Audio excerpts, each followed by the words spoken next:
Yogesh train की general bogie में birth seat पर सोया हुआ था। गाड़ी रुककर वापस चली तो अचानक उसकी नज़र अपनी तलाकशुदा पत्नी रागिनी पर पड़ी। पता नहीं कब से वह उसके सामने वाली सीट पर आकर बैठ गई थी। 6 साल बाद वह उसे देख रहा था। वह बहुत कमज़ोर हो गई थी। उसने पुरानी सस्ती सी साड़ी पहन रखी थी। न माथे पर बिंदी और न गले में मंगलसूत्र था। तो क्या उसने अभी तक दूसरा विवाह नहीं किया? क्या अभी तक वह मेरी तरह अकेली है? योगेश ऐसा सोच ही रहा था कि तभी रागिनी की नज़र उस पर पड़ी। नजरें मिली तो योगेश दूसरी तरफ देखने लगा। फिर पता नहीं योगेश के दिमाग में क्या आया कि वह सीट से नीचे उतर आया और रागिनी के पास बैठे लड़के से कहा कि वह ऊपर वाली सीट पर चला जाए। लड़का मान गया। तब योगेश रागिनी के पास बैठा। बैठते ही योगेश बोला, रागिनी कैसी हो? रागिनी ने नज़र न मिलाते हुए खिड़की की तरफ देखते हुए बोला कि मैं ठीक हूँ। और आप? योगेश बोला, मैं भी ठीक हूँ और कानपुर जा रहा हूँ। त्योहार होने के कारण रिजर्वेशन सीट नहीं मिली, इस कारण जनरल बोगी में आना पड़ा। तुम कहाँ जा रही हो? वह बोली, मैं भी कानपुर ही जा रही हूँ। आजकल माँ वहीं बड़े भैया के पास ही हैं। बीमार हैं, इसलिए मिलने जा रही हूँ। काफ़ी देर दोनों चुप रहे। फिर योगेश बोला, एक बात पूछूं? रागिनी ने आंखों से ही पूछा, क्या? योगेश संकोच करते हुए पूछा, अभी तक शादी क्यों नहीं की? वह कुछ नहीं बोली। मगर जब योगेश ने दोबारा नहीं पूछा तो रागिनी ने पूछा, आपने की है शादी? योगेश ने भी बिना बोले ना में गर्दन हिला दी। फिर काफ़ी देर तक दोनों चुप रहे, मानो एक दूसरे को परख रहे थे। डिब्बे में कुल्फी बेचने वाला आ गया था। योगेश बोला, खाओगी? रागिनी ने ना में सिर हिला दिया। योगेश ने रिक्वेस्ट करते हुए फिर पूछा, खा लो यार, तुम्हारे साथ मैं भी खा लूँगा। जानता हूँ तुम्हारी सबसे बड़ी कमजोरी कुल्फ़ी है। वह थोड़ा मुस्कुराई तो योगेश ने महसूस किया कि वह अपनी आँखों से बहने वाली आंसुओं को समेटने का प्रयास कर रही है। 5 साल उसके साथ रहा था। जब वह अपने आंसुओं को समेटने का प्रयास करती थी तो ऐसे ही मुस्कुराया करती थी। योगेश दूसरी तरफ देखने लगा तो रागिनी चुपके से अपने आंसुओं को पोंछने लगी। फिर वह सहज होकर बोली, एक शर्त पर खाऊंगी। योगेश बोला, क्या शर्त है? तो रागिनी बोली, पैसे मैं दूंगी। योगेश कुछ नहीं बोला। फिर रागिनी ने 2 कुल्फियाँ खरीद ली और एक कुल्फ़ी योगेश को देते हुए बोली, अब मैं भी कमाने लगी हूँ। एक प्राइवेट स्कूल में पढ़ाती हूँ। महीने के 10,000 मिलते हैं। कुल्फ़ी खाते हुए योगेश बोला, तलाक के समय कोर्ट के आदेश पर मैं तुम्हें 30 लाख रुपए दे रहा था।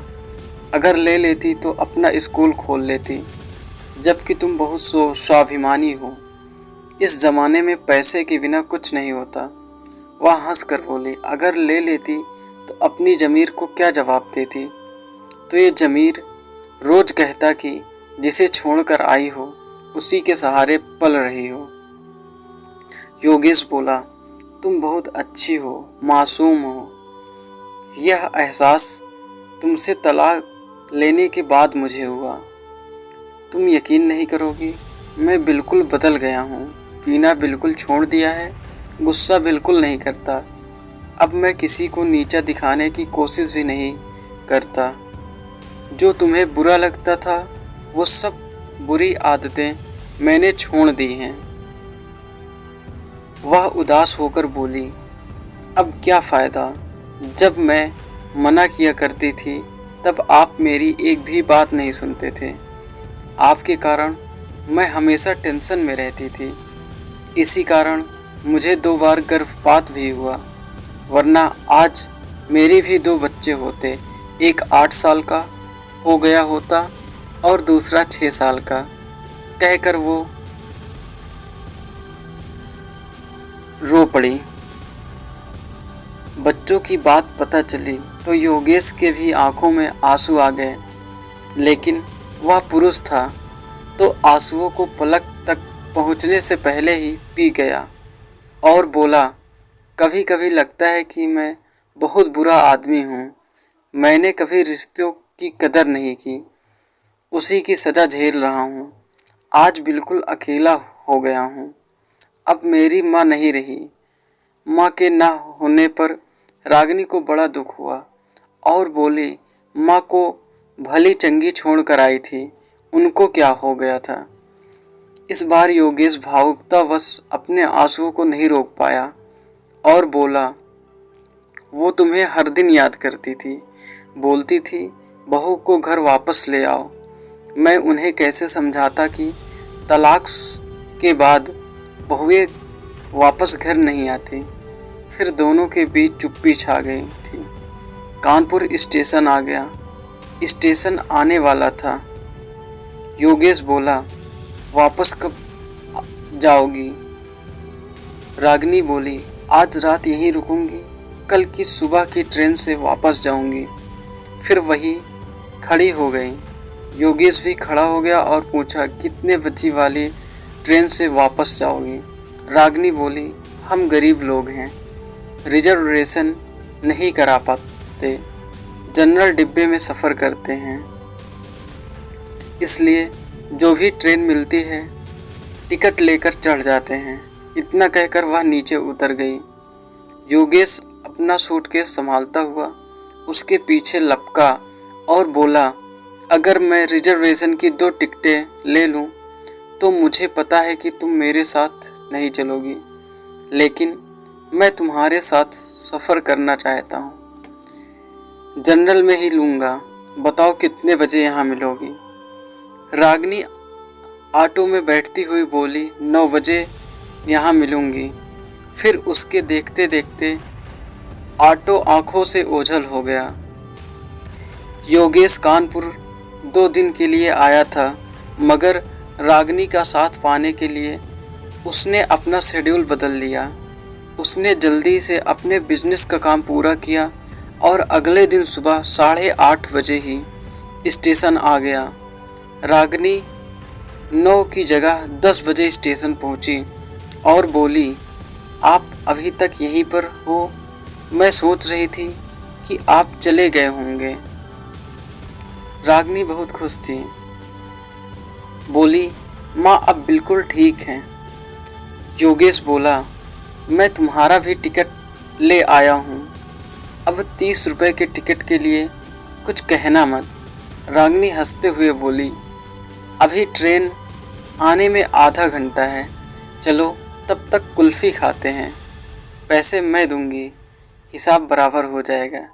इतना कहकर वह फिर मुस्कुरा दी। वह जब भी मुस्कुराती थी योगेश की नज़र उसके चेहरे पर ठहर जाती थी। फिर दोनों ने कुल्फ़ी खाई और तब तक ट्रेन आ गई और फिर से एक नया सफ़र शुरू हो गया। मगर इस सफ़र में कुछ खास था। योगेश कुछ कहने के लिए तिलमिला रहा था, मगर डर भी रहा था कि वह मना कर देगी। तो योगेश नोटिस कर रहा था कि रागिनी बड़े भाई के घर से नई साड़ी पहनकर आई थी। वह बहुत सुंदर लग रही थी। खिड़की से आ रही ठंडी हवा के झोंके से रागिनी के ललाट पर लटकी बालों की एक लड़ी झूम उठती है। उसे ऐसे देखकर योगेश के दिल में एहसास सा उठता है कि ये औरत कभी उसकी ज़िंदगी में थी, मगर मैं इसे संभाल कर नहीं रख पाया। योगेश की मनः स्थिति से अनजान रागिनी बोली, क्या हुआ? आप गुमसुम से क्यों हो? दोस्त बनकर ही सही कुछ बात तो कर लो। योगेश बोला, मुझे दोस्ती नहीं करनी चाहिए। रागिनी को झटका सा लगा, बोली, फिर क्यों मेरे साथ सफ़र करने के लिए उतावले थे आप? योगेश बोला, मुझे तुम चाहिए, हमेशा के लिए, जन्मों जन्मों के लिए, मेरे साथ हंसने के लिए, मेरे साथ रोने के लिए। वह इतनी जल्दी में ये सारी बातें बोला कि रागिनी बस उसके मुंह की ओर देखते रह गई। वह आगे बोला, मैं गलत था, तुम्हारी कदर नहीं कर पाया, मगर तुम्हारे जाने के बाद मुझे मेरे गलतियों का एहसास हो गया है, मुझे माफ़ कर दो। कहकर वह रो पड़ा। रागिनी चुप हो गई, बस उसके चेहरे की तरफ देखे जा रही थी। योगेश उसके दोनों हाथ पकड़कर बोला, मुझे माफ़ कर दे यार, मैं वादा करता हूँ अब कभी भी तुम्हारे आंसुओं की वजह नहीं बनूंगा। तुम जो कहोगी वही करूँगा, प्लीज़ लौट आओ। रागिनी ने माथे पर साड़ी थोड़ी सी पीछे सरकाई और बोली, इधर देखिए जरा। योगेश ने देखा, रागिनी ने मांग भर रखी थी। वह बोली, मैं जानती थी आप यही सब करोगे। मैंने कल ही सोच लिया था कि अब अकेले चलने के दिन खत्म हो गए हैं। मेरा हम सफ़र लौट आया है, अब आगे का सफ़र उसी के साथ तय करना है। थक गई हूँ मैं अकेले चलते चलते। कहते हुए वह अजीब सी मुद्रा में मुस्कुराने लगी। योगेश बोला, मैं जानता हूँ जब तुम्हारा दिल रोने को होता है तब तुम ऐसे ही मुस्कुराती हो। मत रोको इन आंसुओं को, इन्हें बह जाने दो, दिल हल्का हो जाएगा। इतना सुनते ही रागिनी का संयम जवाब दे गया। वह ज़ोर ज़ोर से रोने लगी। पूरे टिब्बे के लोग उन्हें देखने लगे, मगर रागिनी ने लोगों की परवाह नहीं की। वह योगेश के कंधे पर सर रख कर रोती रही। कुछ देर बाद रागिनी का गांव आ गया। गाड़ी कुछ पल रुकी, फिर चल पड़ी। रागिनी को अब वहां उतरना ही नहीं था। जिंदगी में एक नया सफ़र फिर से शुरू हो गया था। अब उसकी मंजिल मायका नहीं, पिया का घर था, जो वर्षों से उसके लिए लौटने का इंतज़ार कर रहा था। वह अब भी योगेश के कंधे पर सर रखी थी, आंखें बंद कर मंद मंद मुस्कुरा रही थी, एक मासूम बच्चे की तरह।